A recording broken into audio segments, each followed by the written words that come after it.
And Dane, are you in South Florida as well? No, I'm actually in San Francisco. Oh, whereabouts? I'm in the Richmond district. I'm 3 blocks away from the new Warriors Stadium. Oh yeah? No way. Cool, man. That's awesome. Is it raining over there as well? All right. Sorry, guys. A little technical problem there. So sorry. Thanks for keeping the conversation going, Brian and Dane, while I figure it out. I kicked myself out of the stream. But don't let any of that cause any loss of faith in my ability to moderate this session today, guys. Hi, everyone. We are live with Sustainable Startups as part of Global Entrepreneurship Week 2020. My name is Miriam Dorset. I'll be moderating our stream today. That was the only technical problems that we'll have. We're joined by Dane Baker, Serena Andras, and Brian Andres Helmick. If you are joining us live, comment in your questions for this all-star panel. Dane, Serena, Brian, thanks for joining me today on the live stream. Let's start off, let's kick it off with just a little bit of an introduction of who you are, how you spend your time every day, and what kind of brought you to this point in your journey. I think we'll go with Serena first. Yes, ladies first. Oh. So I'm Serena Andrus, and my company is Creative Chi, and it's a branding agency here in Miami, and I'm a certified B Corporation. I spend my days helping other B Corp style businesses, so businesses that have a triple bottom line, people, planet, and profits shared equally. I help them redo their branding or start their branding, and make sure that their mission sort of comes across in everything that they do visually.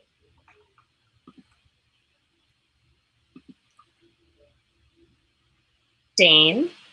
Sure, absolutely.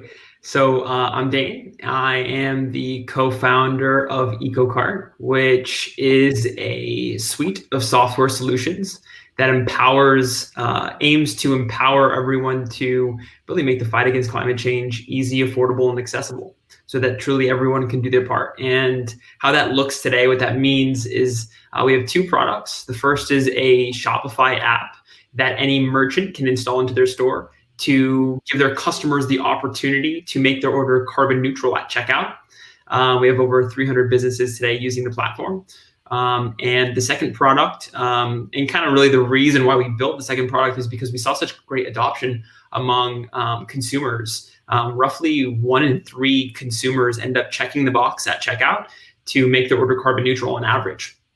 And so with that, we kind of decided we wanted to build a consumer-facing product. And so what we did was we built a Chrome extension, which operates in the same similar fashion to the Shopify app, in that it calculates and then subsequently offsets the carbon footprint of various online activities. In the case of the Chrome extension, it's actually completely free. So we leverage a model very similar to Honey or Rakuten in that affiliate marketing world.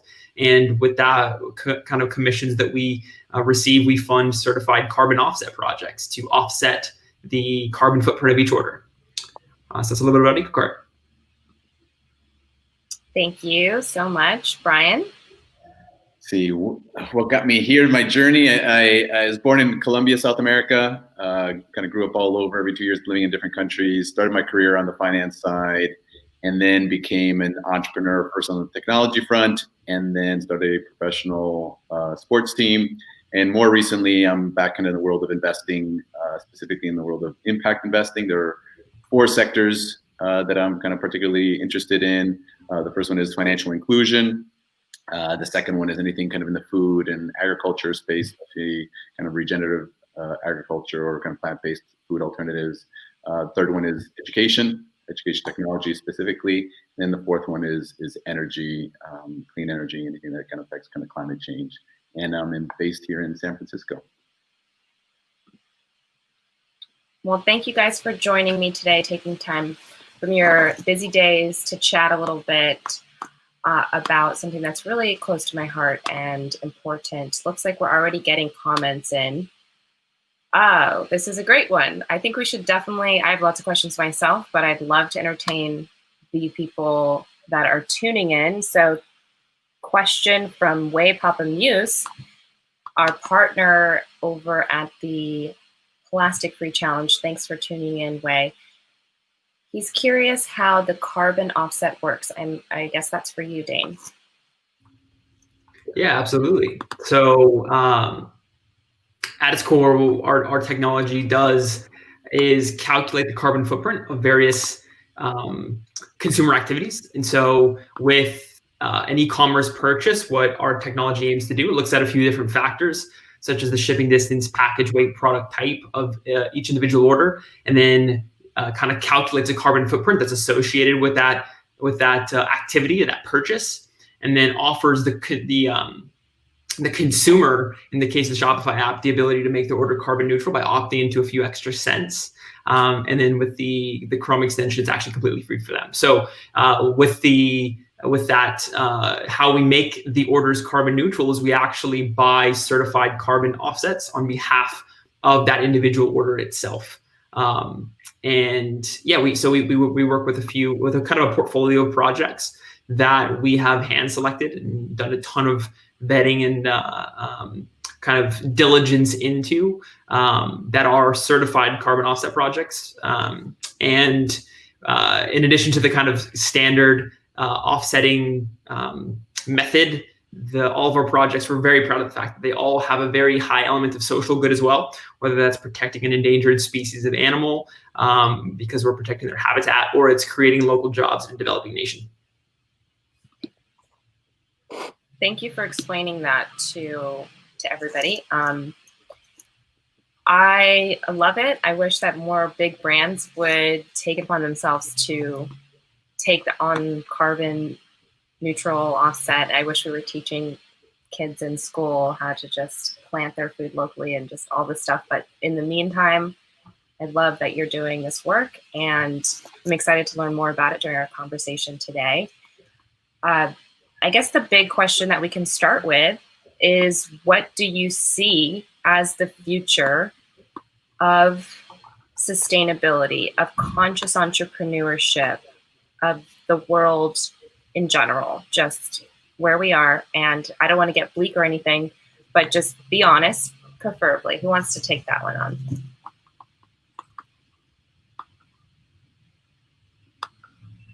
No one.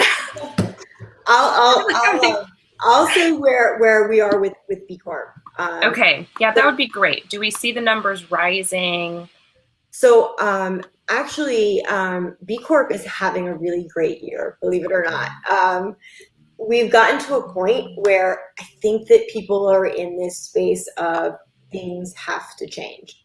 And I think with the COVID and with being at home, people are they're realizing it. And they don't want to go back to the way it was. And nobody wants to go to work for a company and just sort of, trudge through and hate what you're doing just for money. And there's this awareness, and the corporations are seeing it too. In fact, I guess I could tell you right now, Unilever is a B Corp. And they're not a B Corp, but their sustainable living brands are. And they're growing 69% faster than the rest of the business that they have. And they're delivering 75% of the company's growth. Those are their, sustainable brands. So where are we going? I think we're going in a really good direction right now. And I think that COVID was a great wake-up call. And I personally have had more and more people reach out to me this year than ever before about becoming B Corps and going that route. So I think it's looking good. I don't know, maybe the impact investor can tell us where the money's going.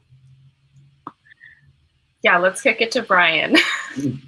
So, I mean, I hesitate to say, like, hey, what's the future hold for us? Because I think it was always kind of fluid and uncertain, both on a positive sense and a kind of negative sense. But I definitely echo kind of Serena's comments of, like, I think the COVID has been a beautiful wake-up call.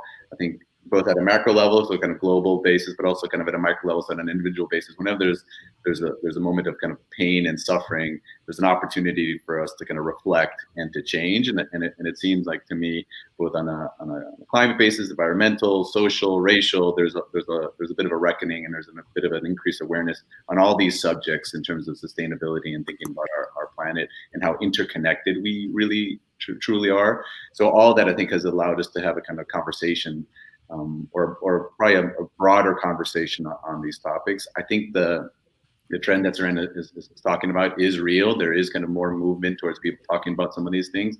I do think that there's still a need to have a little bit deeper education on some of these subjects, because I think there's a lot of talk about it, there's a lot of excitement about it, but sometimes I question whether people are able to really take action in a way that it creates a meaningful and tangible change. But conversations like the one that we're having today, hopefully will encourage people to dig a little bit deeper and touch on these subjects. So I'm highly encouraged. I would absolutely second that. I think that what we're seeing very, very strongly, especially in the last few months, is a lot of merchants, especially, are becoming acutely aware of the carbon footprint. Well, I guess I should even take a step back. Consumers are becoming more acutely aware of their carbon footprint, which leads merchants and brands to become more aware of their carbon footprint and actually do something about it. And so we've seen very strong interest in what we're doing in our work over the last few months specifically. And I think that there's been a lot of kind of tailwinds along with COVID having hit and everything being online and virtual. And so I think that's been a huge kind of catalyst to really kind of kicking people into gear in terms of putting things into perspective of what's important.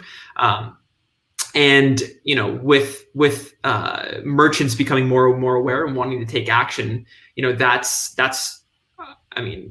what we can all hope for, because that really truly drives change. And so that's it's all kind of, there's a good picture to be painted about that and kind of the trajectory of where the world's headed. So I'm very excited about it.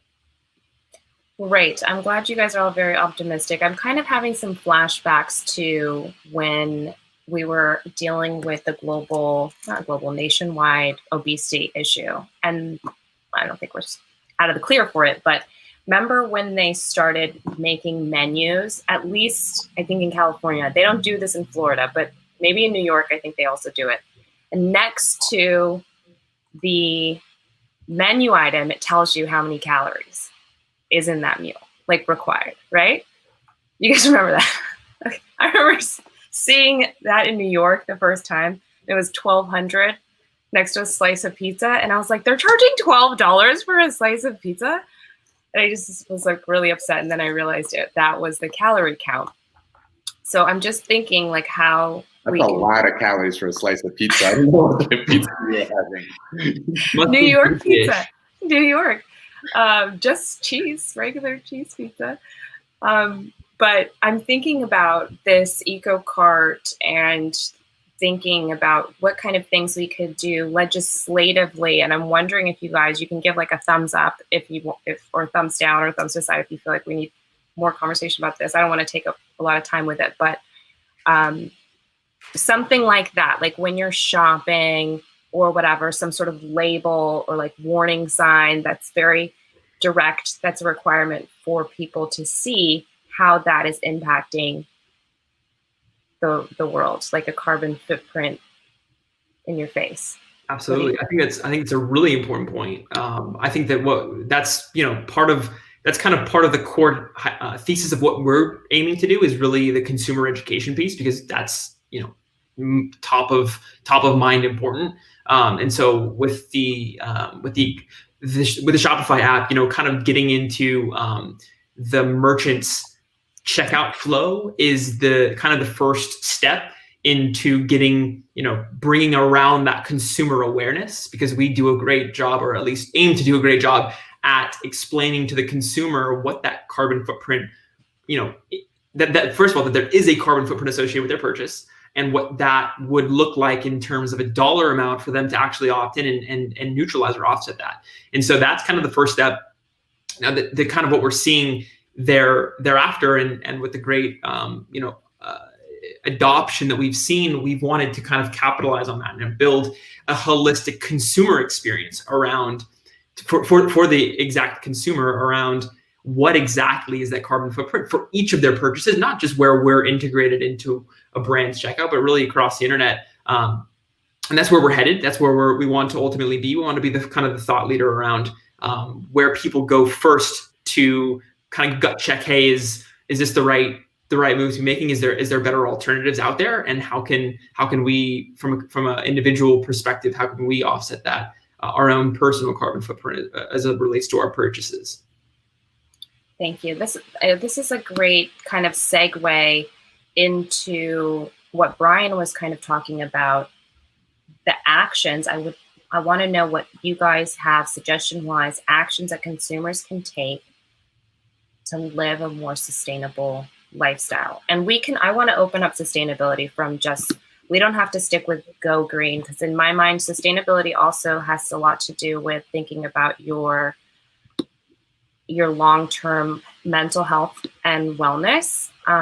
So just so that you can like sustain happiness for a long time. So what actions do you think that consumers can take to live a more sustainable lifestyle? I'm going to kick it to Brian first, because you're not on social media and that's crazy to me, but I feel like I want to be there one day. Before I answer that question, I'll just give one little commentary on your last question too, about kind of the labeling aspect of it.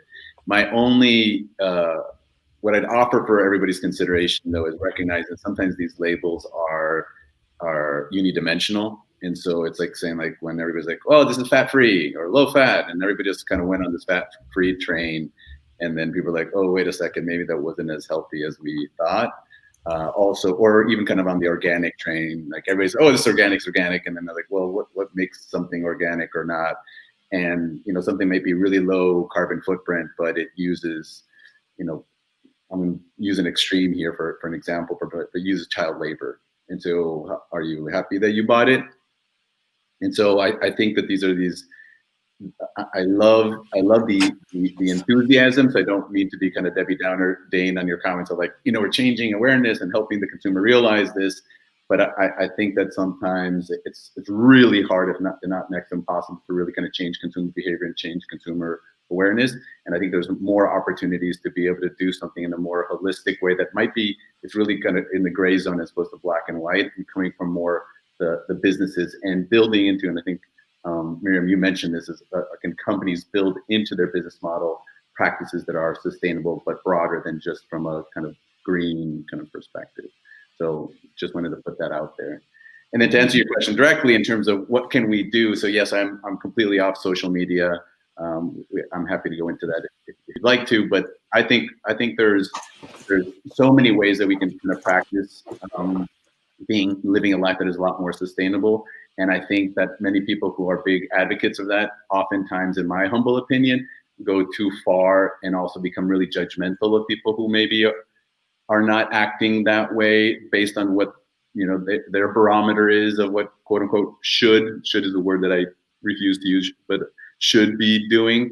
And so my suggestion to people, or if they ask me that type of question, and just start with one thing. Like, what is one thing that you'd like to do? And it's really kind of interesting to see how when you start with one thing, then you incorporate that into your life and you find one more thing, whether it's like, hey, I'm just going to stop using, you know, a plastic toothbrush, and I'm going to find kind of a different alternative, or I am going to take my bags into the grocery store as opposed to kind of use bags. And like, I think that starts to change kind of a mindset and recognize that that you don't have to solve all problems at once, and especially not carry any guilt associated with other practices, even if others around you maybe are kind of projecting that on you. Indeed, so important. Something is better than nothing. I agree with you 100%. We have some more comments. Jonathan Cox. Hi, Jonathan. Thanks for joining us. Jonathan wants us to know that he's doing this with an urban farming interest in mind. Jonathan, please let us know where your urban farm is, as I'm an urban farmer as well. I'd love to just know what zone you're in or something. I don't know. And then Papa Muse has a follow-up question for you, Dane. How is the offset free when using the Chrome extension, if the consumer doesn't pay, who does? Yeah, absolutely. And so I think I kind of alluded to this a little bit up front, but we're leveraging a very similar model to Honey or Rakuten, really some of the other big kind of Chrome extension or really broadly browser extensions out there. It's a whole world of affiliate marketing. And so brands who we ultimately partner with actually pay us a small commission for when our users check out on their site. And so with that, what Honey does or what Rakuten does is give the consumer cash back or rewards or discount in some cases. And now what we with EcoCart do with the EcoCart Chrome extension is we do that as well. But we also make the orders carbon neutral completely by buying those certified carbon offset project or certified carbon offsets via projects like we mentioned. Excellent, excellent. Great. And please continue to chat in your questions. We love those. We're going to go on to just a little bit of maybe some shout outs. Serena, I would love if we could start there because I know you work with a lot of brands at Creative Chi. And are there any specific brands that you admire that you work with, that you don't work with? Just for everybody on the panel, like what do you admire them for? So my in the B Corp world, my North Star is Patagonia. They just are doing everything right, from scoring 150 points on their B assessment to changing their slogan. They changed their slogan to "We're in business to save the world." That's their tagline. Subsequently, from changing their tagline, they opened up an internship spot and had 9,000 applicants. So one of my dreams in life is that everybody gets to work in a company that values them and values their purpose and their mission. I couldn't think of a better company to work for than Patagonia as far as saving the earth. There's this productivity study that says that if you have a satisfied employee, will give you 100% of their productivity. An engaged employee will give you 144%, but an inspired employee will give you 225%. 225%. So you can have one inspired employee, or you can have, one inspired employee for like 3 disgruntled employees. So the reason for doing this, for having your purpose and your mission and saving the planet, and it's not saving the planet for everybody, because for other people it might be more social and it might be more people centered for some corporations, but it's a win-win for everybody. It's a win for the employer, it's a win for the employee, it's a win for the consumer, because then you're aligning with the products that you know are doing what you want to see in the world. 100%. Congratulations on your live event that you had with Patagonia recently. I mean, I'm sure that was a big day for you. I did get to share a screen with Vincent Stanley. That was, I had to pinch myself. I was like, yay! Yeah, congratulations. What's the name of the CEO? I think it's a Rosie or Rose or something like that. I've seen a couple of her interviews that she's incredibly inspiring. There's nobody at that company.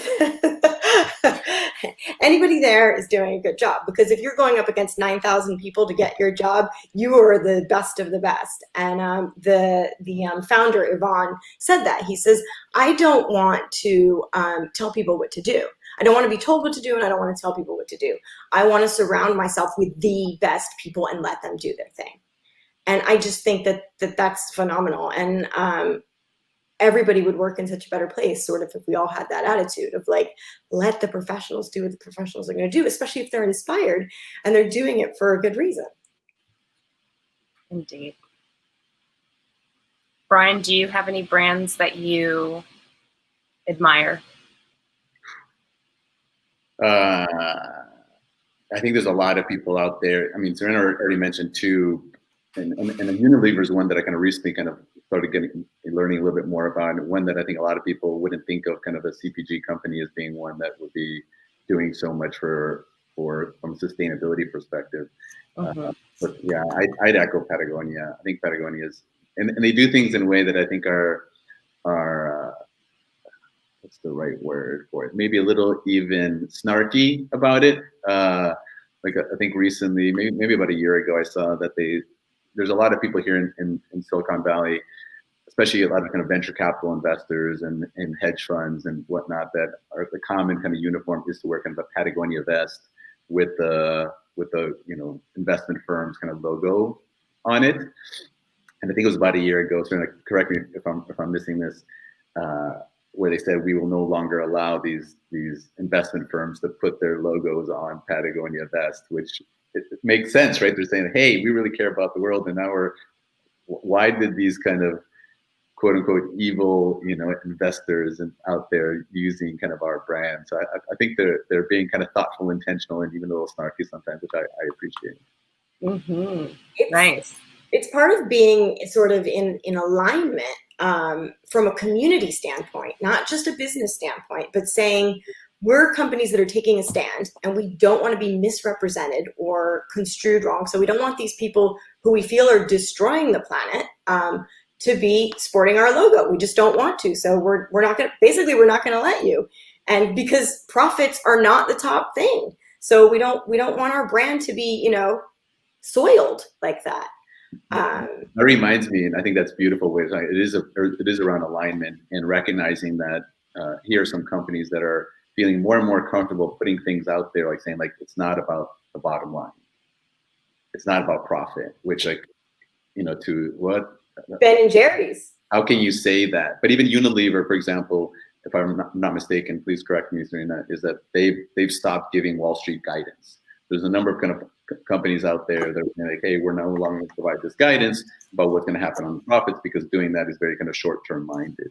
So there's a number of, I think it's coming up, or it just happened. Milton Friedman is kind of the famous economist who basically said, like, it's all about the shareholder maximization. That's the purpose of the corporation.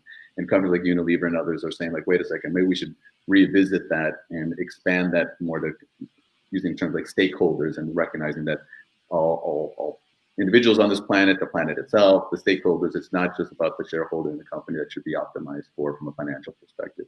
And so that level of awareness and leadership, I think, is incredibly admirable. 100% echoing all of that. Dane, do you have anyone you want to shout out? I know you work with a lot of brands. You're on mute, Dane. Great point. Thank you very much. I feel like that's just a common phrase nowadays. Actually, I've seen a shirt that says "You're on mute," which is hilarious. Anyways, yeah, there are a ton of big companies across the board that are doing some really interesting things, ranging from massive companies like Patagonia to mid-sized companies, such as Everlane, and even companies like or even smaller type companies that I'm actually working with on a day-to-day basis, like Hamama is a really interesting one that kind of facilitates back to the whole urban farming thing. It actually, they are a direct-to-consumer, almost urban farming company that provides greenery. You can grow your own greenery and use it for your own food, which is really interesting. What they're doing, and they're actually offsetting all of their emissions as well. So across the board, just some really interesting companies that are doing some great things that we're really excited to work with and that inspire us. Wonderful. Thank you so much for sharing that, guys. And please, for those that are tuning in live, thanks for continuing to tune in with us. We're so excited to have you here with us, and loving all the hearts and the thumbs up. Amazing. Next question, I'm really interested in kind of going to talk a little bit about your journeys a little bit deeper. All of you guys have worked on projects as entrepreneurs, as builders, as creators. And me being an entrepreneur myself, I guess this question's a little bit selfish, but I know my Product Hunt community will watch this and appreciate it. And we need this type of knowledge about some lessons learned with successes that you've had, challenges, how you've overcome them throughout your journey, maintaining balance. Dane, you're right in the thick of it. You're doing a lot. Let's start with you. Awesome. Would you consider your product hunt a success? That was a success in my eyes. What other successes have you had, challenges you've experienced? Yeah, absolutely. So I'll even kind of back up a little bit and give a little bit more context into like what drives me to kind of do the work that I'm doing. So I've always kind of had the entrepreneurial spirit, like you mentioned, and I'm sure a lot of the listeners kind of feel the same way. And I'm sure a lot of people resonate with the same story. So the last business that my partner and I started was an online peer-to-peer rental marketplace business. So think like Airbnb, but instead of renting someone's home, you rent their like surfboard, snowboard, drone bike, etc. As we built the business because we thought that renting, in stark contrast to consumption, was a far greater benefit for the environment, especially as it relates to high plastic items like kayaks and surfboards, et cetera, et cetera. So built the business for that reason. And then after a while, we just kind of realized that it was truly incredibly complicated and expensive to be a sustainable brand. From the very beginning, I mean, it was easier at the beginning, and then it kind of became way more complex. And so we realized there was this gap in the market, and there was this need.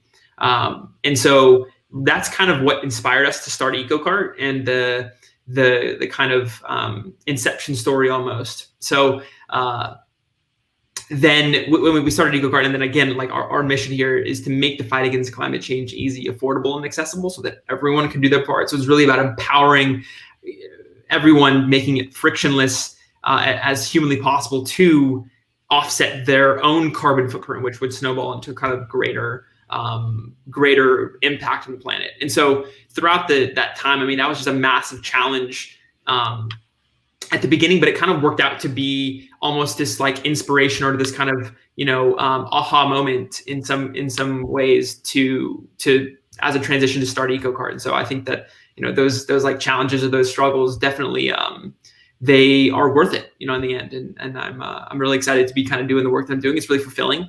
With startups, like, times get tough, like things go wrong all the time. And so it's just a matter of like, what's going to like get you out of bed every morning to really make it so that you are excited to tackle those seemingly insurmountable projects at the time and issues. But so, yeah, it's just kind of all about finding that inspiration. So was EcoCart a kind of a pivot from that business model that you had before? Yeah, it's a good question. Kind of. It really was more. There was it was kind of like a time gap, so it wasn't necessarily a direct pivot. But it was definitely something that we're more excited about now to be doing. So yeah, kind of. Mm-hmm. So I'm just curious. Was the challenge kind of letting go of that idea that you were working on and saying like, okay, look, we're going to stop this. We're just not going to put any more time on this. Because I know that's a challenge, because you're like, well, if I just keep going, if I just keep working, like it's going to hit one day. It takes, 8 to 10 years, maybe, whatever. Yeah. That's a great question. So, yeah, I mean, our experience was interesting in that we actually saw there was what we kind of see as, some element of product market fit with the first product or the first platform, in that people, once we kind of figured out that we needed to hyper focus on some small geography. In our case, it was San Diego, specifically in Southern California. Once we realized that, we did see a lot of usage and a lot of people actually using the platform, which was inspiring. And then once we wanted to scale, that was truly difficult to kind of maintain the almost, we kind of started to look back at what it is why we started the business from the beginning. And we realized that, our goal was kind of getting lost in that scaling. So that's when we then like kind of, it was more of a kind of a realization that we weren't necessarily going down the same path that we wanted to initially. And so once we then kind of like, we sold the business to a larger rental marketplace company, and then we're wanting to kind of move on to something that we, again, truly were excited to get up every day and start working on. So it's that was kind of the rationale or my inspiration behind it. Okay, very good. So that's definitely like a success in that case. Yeah, awesome. I'm excited to be working on what I am now. So absolutely. I love it. Serena, I want to kick it over to you because you're an amazing mother as well as balancing being a business owner, running a community group. You serve on various other organization boards and such. What are some successes and challenges that you've had? So I just knew that when I worked in a corporate world in a larger media company, that as an art director for luxury magazines, and I just know that I spent sort of 13 years using my talents to lie to people, and to make money for corporations and movements that were destroying the earth, like diamonds. So when I started my own company, I just said it has to be in a different way. So I want to work with people that want to make a positive ripple effect in the world. Also had children in that time, and said I want to leave them a better place, and I want to be an inspiration of somebody that can do something that they want to do, that they love to do, that they have a passion to do, and do it and make money. And that's sort of where I am. I don't have to work for corporations I hate. I don't have to lie to people. I can use my talents to really get behind my clients that are doing the right thing and are creating this better world. And hopefully we can all be there one day. Hopefully my kids will grow up and they'll be able to work for Patagonia's or what have you, or EcoCart, whatever it is that is creating a positive ripple effect in the world. Mm-hmm. Wonderful. And just going over to Brian, maybe this is a good segue into your spiritual year that you took, which is very unique and cool. You want me to go into the spiritual year? Is that what you'd like me to do? I don't know. No, not necessarily. I'm just saying successes, challenges, potentially that was sparked by something, a success or a challenge, and then you went on a year sabbatical or something. I'm just making assumptions. Great. Yes, you are. Those are correct assumptions. So if you want the list of failures or challenges or difficulties, you'd have to let me know if you want them in alphabetical order or chronological order, because there's plenty of those. Although I would say that I look at them very differently now, and I'll get to the spiritual year in a second, but I think it's very easy for us to always want to kind of label things as good or bad, or success or failure, or right or wrong. And those are all kind of frameworks that are very dualistic. And I try to kind of let them go and practice on a daily basis, recognizing that they're all just experiences. And many times, right, we use these phrases like, oh, that was a blessing in disguise, or, like, I'm glad, who would have thought that thing that didn't work out, or that relationship that ended, or that job that I got fired from, then opened up all these other doors. So I caution people on sometimes looking at challenges and taking them too hard as being something quote unquote negative, but actually saying like, this, let's see what this has taught me and where it can open up. And so what you're alluding to is, so after I had two companies. The first company I ran for 8 years was a technology company, ended up selling that. The second company I ran it for 3 years and ended up kind of closing that amidst a tremendous amount of kind of chaos. And then I went on this spiritual year, which was incredibly helpful from somebody who was very entrepreneurially minded and always kind of very future focused. So I understand why your question was like, what's going to happen in the future? We tend to want to not only anticipate and predict that, but also want to control it. So very briefly, during my spiritual year, I came up with 5 rules for myself. The first rule is the plan is to never have a plan. The second rule is I had to say yes to everything that I got invited to, regardless of what it was, and even more so if I didn't want to do it. Rule 3, if 3 random people mentioned the same thing, I had to do that. Rule 4, never think about the future, never think about the past. The future never arrives and the past is already gone. So only focus on the here and now. And last but not least, no social media. And then just kind of went off and just saying like, I woke up every day saying, all right, God, let's see what's going to happen today. And I consider myself to be, somewhat intelligent, somewhat creative, but if any of you would have given me a magic wand at the beginning of the spiritual year and said, here you go, Brian, with this magic wand, anything you want to happen will magically occur, it would have paled in comparison to what really unfolded. I mean, not even close. I went on beautiful pilgrimages. I climbed Machu Picchu. I walked from Assisi to Rome and the steps of St. Francis. I'm a big fan of St. Francis. Always kind of wear him around my neck. He's the patron saint of the poor and of the environment, actually. I rode a bicycle from Portugal to Spain. Adesso parlo italiano. I learned Italian at a former convent of nuns because in the Netherlands, because these nuns in the Netherlands figured out a way to teach a language in 2 weeks. I helped refugees off the coast of North Africa with this human rights activist and doctor. And I could go on, and I won't bore you with the details. But my point is around these challenges. If anything, I've learned that the more we can kind of embrace what we initially may label as bad, and not to say that it's not hard or challenging or painful, and it can very well be, but the more that we're able to embrace them, and embrace it, literally kind of hug it, bring it really close to you and see what you can kind of learn from it.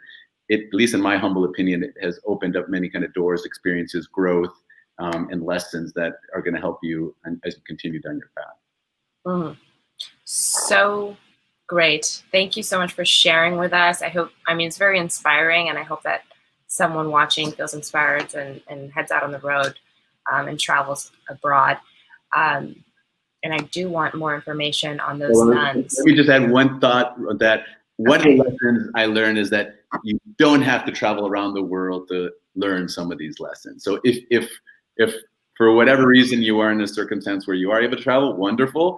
But I would say all the lessons that I learned, I could have done it right here in quarantine if need be. So I think we oftentimes prescribe like, oh, the way that I can grow is if I go to some beach and, the seashells, but it doesn't necessarily have to be that way.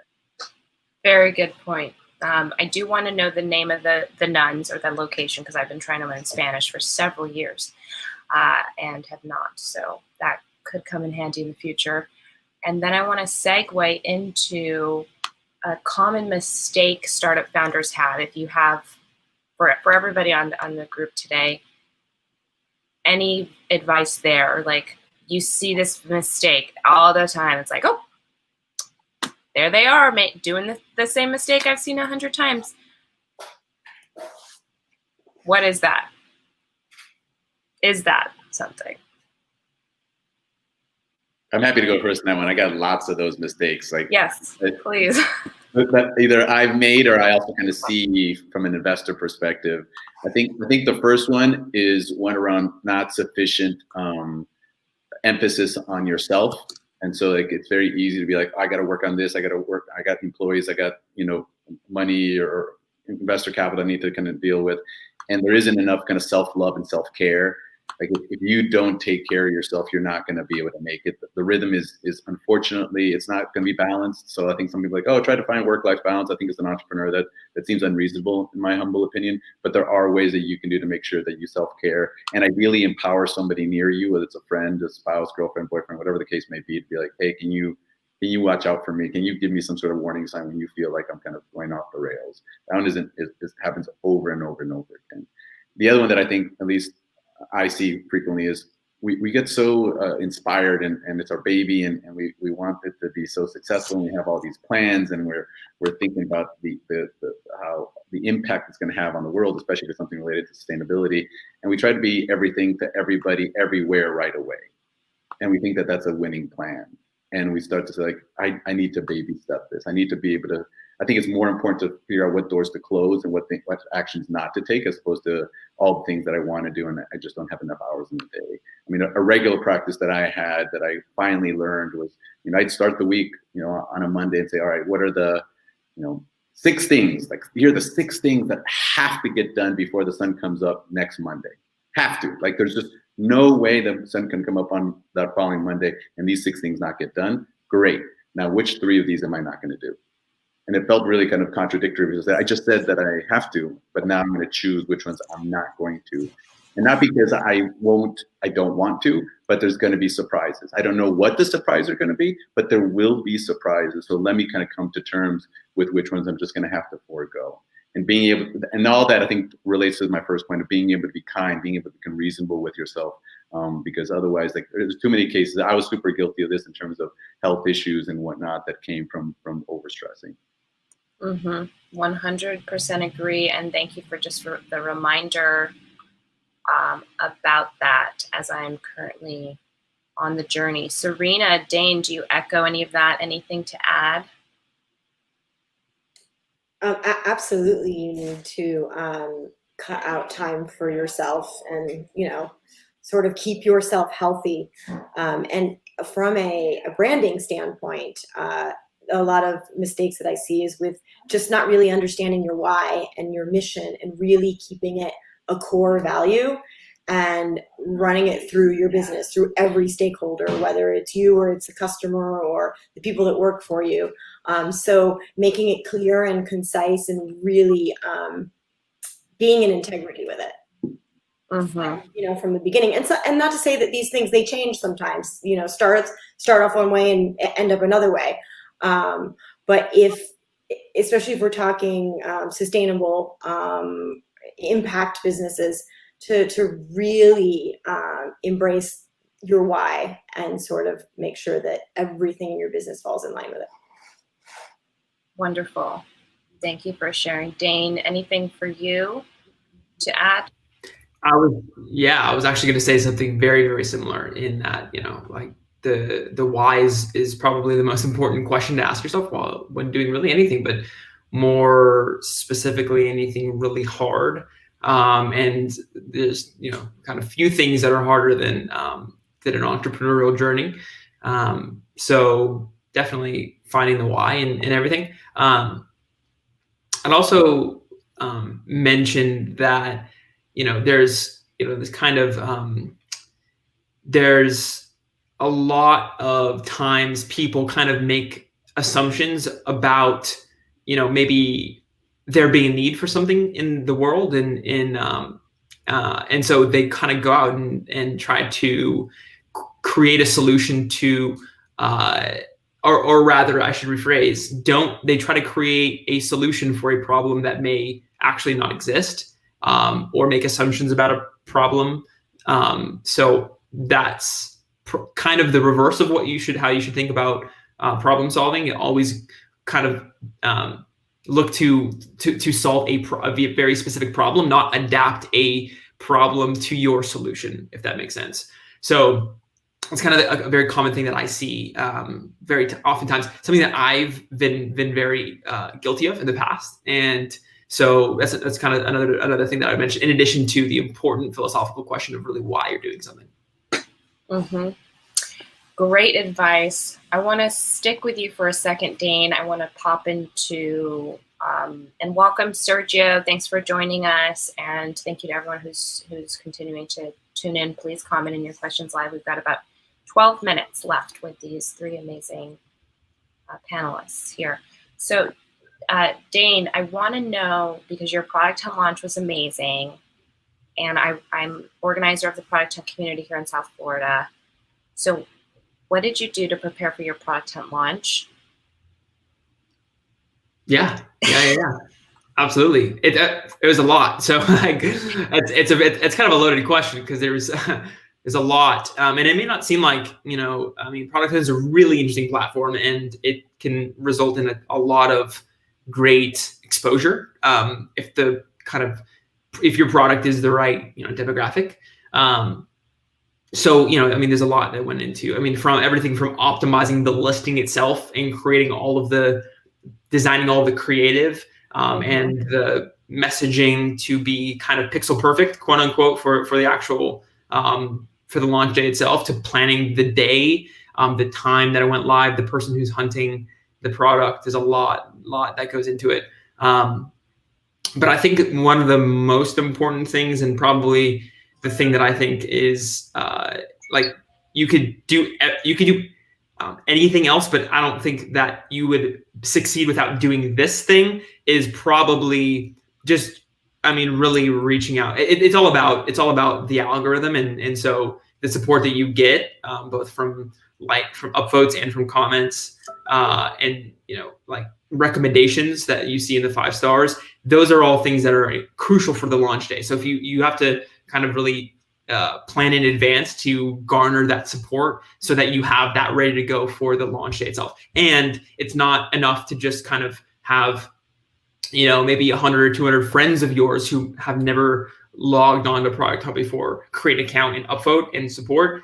That doesn't work because the algorithm takes into account that they weight the person's like activity on the platform. So if they've been around for 5 years and they've upvoted 50,000 things, then that's going to be far greater of a weight in terms of where you'll end up in your and how much each vote weights. So there's a lot that goes into it. I would just probably recommend first and foremost to garner as much support as you possibly can from people whose vote matters, because they frequent the platform, they have a lot of support, a lot of followers, et cetera, et cetera. Mm-hmm. Yep, 100% echo that. We've learned that lesson a few times here before we realized, oh, that's how the algorithm works. Mm-hmm. Great. We are just continuing to wrap up this conversation. We've got 9 more minutes, so please comment in your questions live for Dane, Serena, and Brian.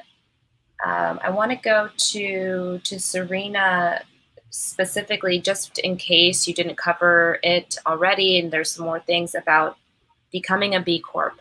What is so important about brands to understand what a B Corp is, why they should think about becoming a B Corp, and what are some of the benefits of being a B Corp?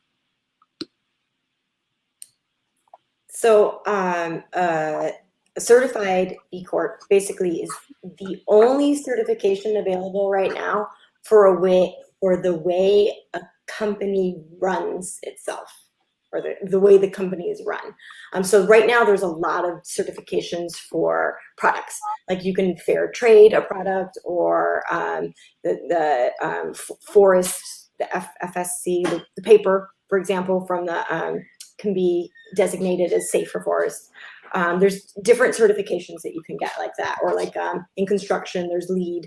However, the only certification that lets people know how you run your business is B Corp. So if you're running your business as a benefit corporation, which anybody in most states, you can get a designation to become a benefit corporation. B Corp is just the certification. It's one step up. So benefit corporation protects basically your mission, and it protects you from being sued. So let's say I start a business and I'm a benefit corporation. So one of my benefits, let's say, is to, like Tom's, like to produce shoes for underprivileged children that need shoes. Then if I sell my company, but I still retain 50% of it or whatever, the other people that come on, they cannot change it. It's sort of legally bound. B Corporation is basically the certification that all these things that you say you're doing, you're actually doing. So it's a rigorous process of the B Lab actually saying, oh, you say that you're doing A, B, and C. Can we see it? And basically, you can do that in different ways. You don't have to be environmental. You could be social impact. Typically, you're going to have to be a little bit of all of it in order to rank high enough. The reason that there's not a ton of B Corps is because it is a very rigorous process. It took my company about a year to get through it. Of course, it was just me. So if you have somebody helping you, it might be a little faster. But that's in essence what a B Corp is. So it's the certification. It's like the USDA organic stamp for how you're running your business. So you're running your business with the triple bottom line: people, planet, and profit all equal. And what are the benefits of being a B Corp, right? The benefits of being a B Corp are transparency, holding your mission and your values to a high level, and community. So like I said earlier, B Corps really help each other out. 2 great B Corps are Ben & Jerry's and Greystone Bakery. Greystone Bakery basically started business so that they could give incarcerated people that had been incarcerated a job. It's very difficult to get a good job after you've been incarcerated. And this company just basically takes you straight from jail, puts you in a mentorship program, and you have a job. You can work for them. Ben & Jerry's partners with Greystone Bakery, and they use all of their brownies and their cookies and their ice cream. They strategically use them. Nice. So become part of this community. that all wants to sort of help each other out and create this, you know, more positive ripple effect in the world through business. I love it, and I'm currently taking my assessment. That thing is not a joke. Okay, so Brian, I want to kick it over to you. Thanks for all that you've shared so far. If you could tell us, I have so many more questions for you, but I know we've got some entrepreneurs watching. You're an impact investor. I know specifically you focus on different silos, but how can entrepreneurs who are looking for investment make themselves attractive for investment? What kind of things do you look for? What drew you to the brands that you invested in so far? Yeah, I mean, it's a big question, but I'll give you some hopefully some tangible takeaways. I'd say at the end of the day, I'd echo some of the things that, you know, both Dana and Serena already spoke about. You need to be clear on kind of why you're doing what you're doing and why you're so passionate about it, and why you specifically are the person that is kind of best set out to be successful in tackling that opportunity. I'd echo some of the comments that Dana made in terms of, like, make sure that you're really solving kind of a tangible problem, and not just because you're passionate about something, you're trying to, you know, make something work, but you're not really kind of solving a big pain point. It also depends on what type of business. If you're kind of looking at something from a consumer perspective, from a business perspective, I think, you know, really being thoughtful about the business model. And, you know, for example, if you're targeting kind of a B2B opportunity, ideally you're solving a situation where you can go to a customer or a client and say, I can make you more money. Ideally, I can increase your revenue, and here's how I'm going to do it. Or I can meaningfully kind of save you costs, right? And this is how I can slash your costs. And I say this even though we're talking about, you know, companies from a sustainable perspective. But for example, you know, a few of the companies that I've invested in, two in particular that I'll highlight. One, both are led by these incredible women. Coincidentally, one is Rebellious Foods, and so they're a, you know, plant-based alternative to chicken. And the main thesis is saying, look, there's great plant-based alternatives out there. Let's think about all the different kind of animal proteins. The primary one that is consumed in the United States is poultry. So it's, you know, 2x what we consume in terms of beef. And secondly, if you look at the alternatives out there, they're all pretty close to 2x the cost of chicken. So people might say, hey, I'm trying to be vegetarian or vegan or healthy, or I want to be doing something good for the environment. But at the end of the day, if it costs me twice as much, how likely am I going to be a customer? And so she is an aerospace engineer, and through some patents are actually going to bring down the manufacturing cost. So there's kind of cost parity. So all of a sudden I'm saying, wow, I can pay for chicken, or I can do this that is, you know, the same cost or maybe even a little bit less, and it tastes good, and it's healthy for me, and it's good for the environment, then it becomes really compelling. Or the other company is one that she is came out of Stanford's PhD program. Her family's originally from Nigeria, and it's a smart energy solution that basically helps both commercial and residential customers reduce the cost of energy. And it's called Shift Power. So if you're able to go to a customer and say, on average, I will be able to bring down your energy cost by 52%, that customer or potential customer say, like, gosh, I should at least look into this, but this sounds like a no-brainer. And then, by the way, oh, it's good for the environment. So if you're able to bake things in that it's like, it's so compelling, and the social, environmental impact is after the fact, then that's an easier sell, because there are other businesses like Tom's that I think Serena highlighted. That is, I'm trying to sell shoes. Oh, and if I sell a shoe, then I'll donate another shoe. Not to be throw shade on them, but that's not as core or as baked into your kind of core business model as these other two examples. Mm-hmm. Mm-hmm. So hopefully that is helpful. No, that's fantastic, and I'm checking out this Rebellious Foods thing as we speak, and apparently the people that are watching are interested as well, stating that veggie chicken patties that are plastic free are delicious. So we've got to wrap things up right now. I want to be respectful of your time. I really appreciate you guys coming on to have this conversation with me. Any last, can you just share where people can get in touch with you should they want to speak further or find out more information about the work that you're doing. Maybe you can just drop it into the comments.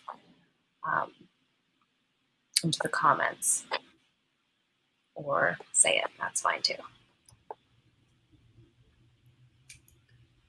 It looks like I can't comment for some reason. I can only do the private chat, it looks like. But either way, you can find EcoCart at ecocart.io.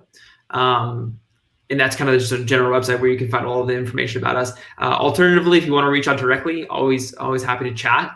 Just drop me a line at dane@ecocart.io. And that's DANE at ecocart.io. Perfect. Thanks, Dane. I'll drop that link in there for you. And also, I'm going to submit it as feedback to StreamYard, who seems very open to hearing from their users.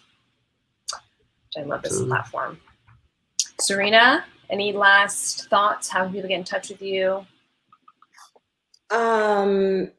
My website is probably the best place. It has most information on myself, some B Corp information, and it will soon have more and more B Corp information on it. And it's a Create Chi, CREATE, and then CHI. So I am creating Chi.